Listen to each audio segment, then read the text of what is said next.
So, welcome back. This is Billy with Coach Dooley's List. And once again, if you are enjoying the coaching videos, please like and subscribe to the YouTube page and follow along on all of our social media platforms. Today is our very first interview of 2026, and I can't think of anybody better to do it with than two-time defending state champ, Coach Rasmussen. Coach Raz here at North Oconee.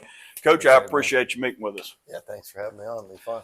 And I try not to meet with people in the middle of the season. Come in, the AD's in here. You got a Zoom call with more interviews and stuff like that. You got film in 30 minutes. So I really do appreciate it. So we'll kind of jump right in. You know, we tell everybody first, you know, kind of your coaching journey, how you ended up here at North Oconee. Yeah. Well, I had a great start to my career. Was very blessed to work for some legends in the Georgia boys basketball environment when I was at Newton High School. But I really got my start here in Oconee County. Did my student teaching in Oconee Middle School. I didn't know that. Well, student teaching at Madison County High School, but my substituting year was at Oconee Middle. Principal Tom Odom was there, and Randy Kane was my mentor. Great guy, and retired now. We miss him, but had dinner with him a few weeks ago. But he kind of got me started, and was a great mentor. And then student teaching at Madison County, and then my first paid teaching job and coaching was at Newton.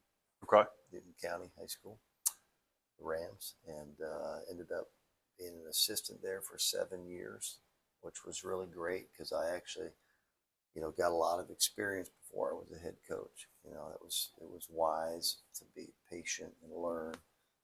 Billy Hendricks from Commerce was my first head coach there for 3 years, and then the legend Ron Bradley. So, Coach Hendricks had over 400 wins in his career, a couple of region titles, and then Coach Bradley is the winningest coach in Georgia State history with over 1,100 boys wins and 1,300 wins. So, National Hall of Fame, and just was a pallbearer at his funeral a few weeks ago. Oh, man. But he was a great mentor to me, and I was his assistant for 4 years, and then he moved on, and I got the head job and was there for 14 years before I came here. And we won a lot of games, over 300 games at Newton. Had a great run, and never won a state title, but had 5 region championships as a head coach there, and 4 or 5 Final Fours. And then came over here 7 years ago. It's been a great blessing. It was a great move. I just felt like it was time for something different, and better for my family to be up here, closer to my wife's work too, and our kids' school, and no regrets. It was great, fun to take over. The program here was kind of a challenge. We already had a state and nationally ranked boys program at Newton, so now it was, can you do that somewhere else? And it was a process, but it was really gratifying and fun to build something special here, so it's been great. And to me, coming off back-to-back state championships is a true blessing. That was year 19 and 20 as a head coach. It's funny to go, kind of 18 years, and that 19th year you get the first state title. And, you never know if you're going to get one. But, oh, yeah. You don't argue. Just thank the Lord when blessings come. I think we got a chance this year too. So we'll see if 3's in is possible. But it's been a great journey, and had great mentors, and a lot of great assistant coaches over the years here. And just blessed and go along for the ride. A lot of great players, and couldn't do it without them. And it's just been fun to represent North Oconee because there's so many great coaches here. Such a great supportive administration, as you know, and so it's just been an honor to be part of the athletic department here. No students today, luckily. We'll start them back tomorrow. So, no, and this is a really great place. And that's one of the reasons I want to kind of start the year over here. And, you talk about your mentors and being able to play under great people and get started. And I've only met Coach Kane one time, but especially in this area, he's very well thought of. And, I know he's painting houses now, and everybody says he does a rock star job with that too. But, so you go through your coaching for legends, you kind of change, and, you get over here and you kind of have to kind of rebuild in the program and really kind of get it going, to the next level, and you have ideas about what you want your program to be known for. And that changes over time. But what is it now that you want North Oconee basketball to be known for? Well, I think it starts with character Mm-hmm. and commitment and hard work, and have a very high standard for the team. We just don't put up with nonsense, and everybody's on time, everybody's committed, and they're all in, and so character is super important. We got a great group of families, and that's a big part of it. They're committed and they support us as coaches and support their players, and we've got great fundraising and resources that are just outstanding and all part of making it come together. But I think from a basketball standpoint, fundamentals and discipline are the keys to our success. That's been something that we've lived by ever since I was an assistant with Coach Bradley, and so the fundamentals of the game are non-negotiable.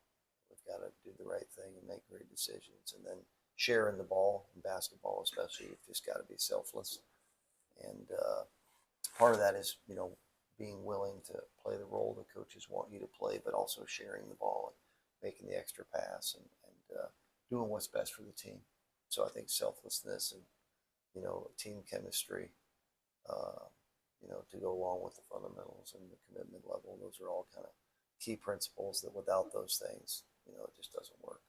No, I 100% agree. And like I said, the hardest thing today, I think, is getting kids to buy in. But when you start having success, as you have, then you have other people that want to be a part of it. And, like I said, that just grows, and the confidence and everything. And so, I know y'all just got back from out west, out in California, and you've had obviously the last 2 years in the state championship. You have all kinds of stories that probably make you smile or laugh. But what's one of your favorite coaching stories from over the years? Let's see. If I went back to Newton, we were down. We played at Fort Valley in the state.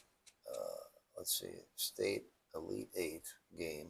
We were down at least 8 with just 2 or 3 minutes to go. No shot clock back then. We're playing a loaded team, Groves, out of Savannah, and we came back and won on a 3 at the buzzer. That was they tried to go up and dunk it with about 7 seconds to go, and they were already up 1 or 2. All they do is hold the ball and get fouled. And we blocked a dunk attempt. Loose ball goes out. Derrick Henry grabbed it, zigzag back and forth, hits the 3 at the top of the key as the time expired, and we went to the Final Four. That was probably the best Newton memory. Biggest shot of his life, and Derrick went on to play at Winthrop, but he said that was his most fun moment ever. Oh, and then yeah. probably 2 years ago in our first state championship run, we were down 5 with maybe a minute and a half to go at Fort Valley again, state semifinal game where Kamari Brooks had 28, I believe. And we scored the last 6 points to win by 1. Kamari hit a putback at the buzzer, but just never stopped believing. Took a charge at half court, forced a jump ball, went got down 1, and then missed a 3 in the corner. And Kamari hit a putback at the buzzer to get to the final. Well, I remember those, and I love. Those were big. I'd been to 4 or 5 Final Fours, and I'd never been to the final. So. And then, going into the final, taking down Caleb Wilson, who's dominating for North Carolina right now. Yeah. We smothered him and doubled him, trapped him, took the ball out of his hands 4 times. He called the timeout they didn't have. He got so flustered. I remember that. And then last year, just taking down Pace Academy, no one gave us a chance. Winning by 9, it's a strong statement. So just a lot of great memories, a lot of great competitive moments, and, probably the best ones are with the Titans here. No, I love, and I love too. I know I wanted to come to both of them, and life got in the way, and was able. But then getting to watch them on TV, and I remember me and my kids were sitting there and hollering at the TV and just getting so excited. So those are always fun. So hopefully I'll be able to come here in person this year. So if anybody now, so you go back, you've had a lot of good mentors, and I know you've had a lot of good assistant coaches. So if anybody, assistant coach, former player, anybody ever came to you and said, "Coach Raz, I think I want to be a head coach one day," what piece of advice would you give them?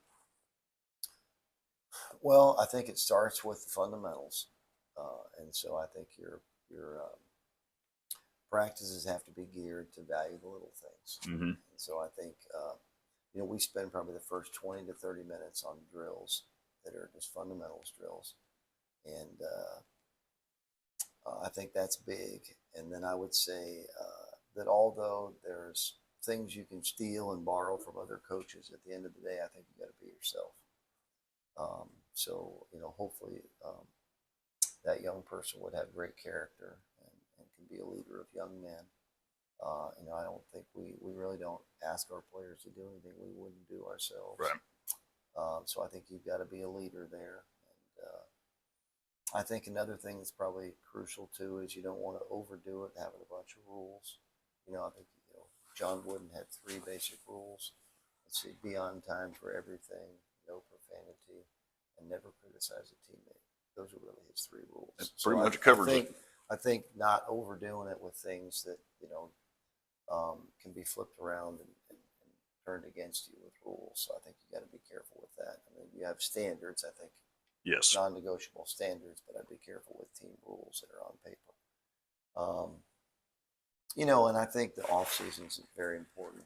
For us, the summer basketball schedule is crucial. So if it's basketball, you've got to put a team together in June, and it's usually pretty closely aligned to what you have in the fall and the winter. So especially with multi-sport athletes, you want to get them out there with you in June, some to get a head start, especially if they're coming out late from a fall sport. So I think that's crucial, creating an environment of commitment and value, showing that it's important, and having high standards.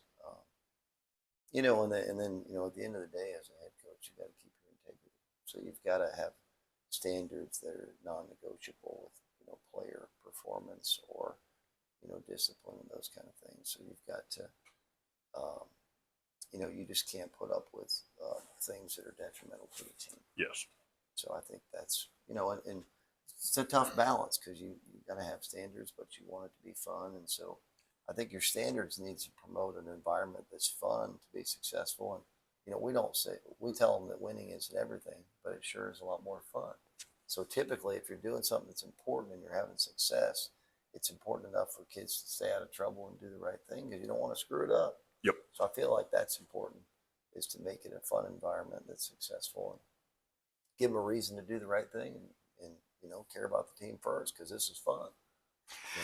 Yeah, and I love that you say that. I think about looking at this wall and all the tweets and posts you do to celebrate your kids doing well, getting recognized. The birthday, y'all do birthday cakes all the time, but I love what you just said is you can have all these standards, but you feel like sometimes, and I know as a young coach, you got to have these rules, you got to do this. And then next thing you know, you go, we're trying to do all these things right all the time. And it does kind of suck the fun out of it sometimes. So like you have to make it a point to say, hey, we're going to enjoy this too, because if you're not enjoying it and your assistants are, then it makes it hard for the kids too as well. I've been there. Yeah. So yeah, I think it's, it's fun, easy for somebody to say, well, you're winning all the time. So of course it's fun, but yeah, we didn't used to, we had to earn it. We had to work. Film sessions are not necessarily all fun. That's one of the times film is very important. We hold kids accountable with film and watch film, and we celebrate what's good on the film. Yep. Watch what we need to correct. But, film is one of those times when if you're one of the main players and you're on film and you're playing a lot, that's when it's tougher because you're the one getting criticized. So, that's one of the times when if you didn't play a lot or you were reserved, it's not as stressful in the film session. But those guys who were out there on the front line and made those mistakes or whatever, they're going to be corrected. So, that's all part of the process of holding kids accountable, but also, as you said, celebrating the good things and making it fun. Oh, for sure. So, and now talking about fun, I know sometimes I always tell coaches I don't want to come in and just be all business. So do a little rapid fire here. You don't have to give any context. I know you've got a meeting coming up, but I always enjoy these too. So I'm gonna give you a question. First thing pops in your mind, we'll go on. It's not bad. They're not. I'm not trying to get you or anything. All right. So first, when a team comes to North Oconee to play, and a coach calls and says, "Hey, I want to take the team," or maybe I'm going to go out with my my significant other after the game and go eat. Where would you send them to eat around town here?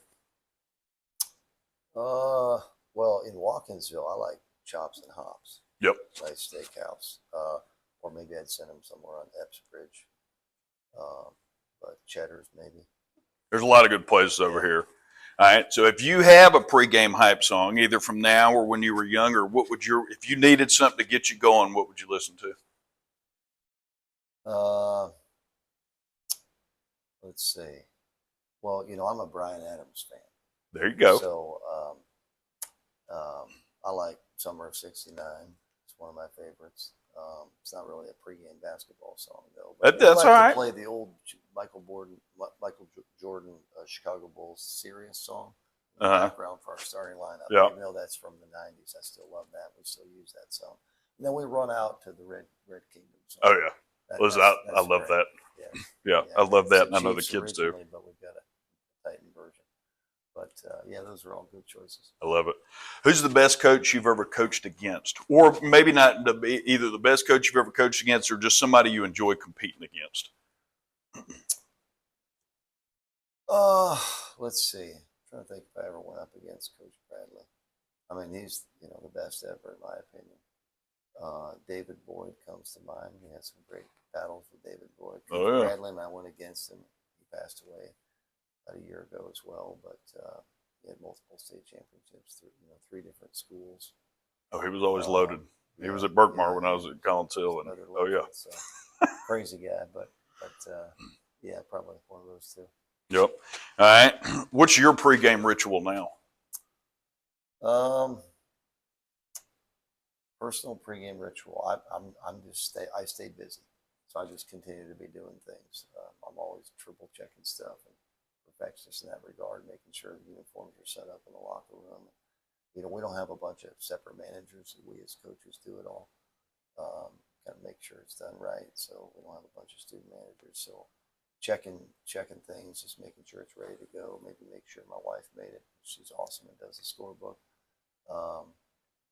Get some names on the pass list and just, pray, make sure that I'm focused and locked in and just be ready to compete.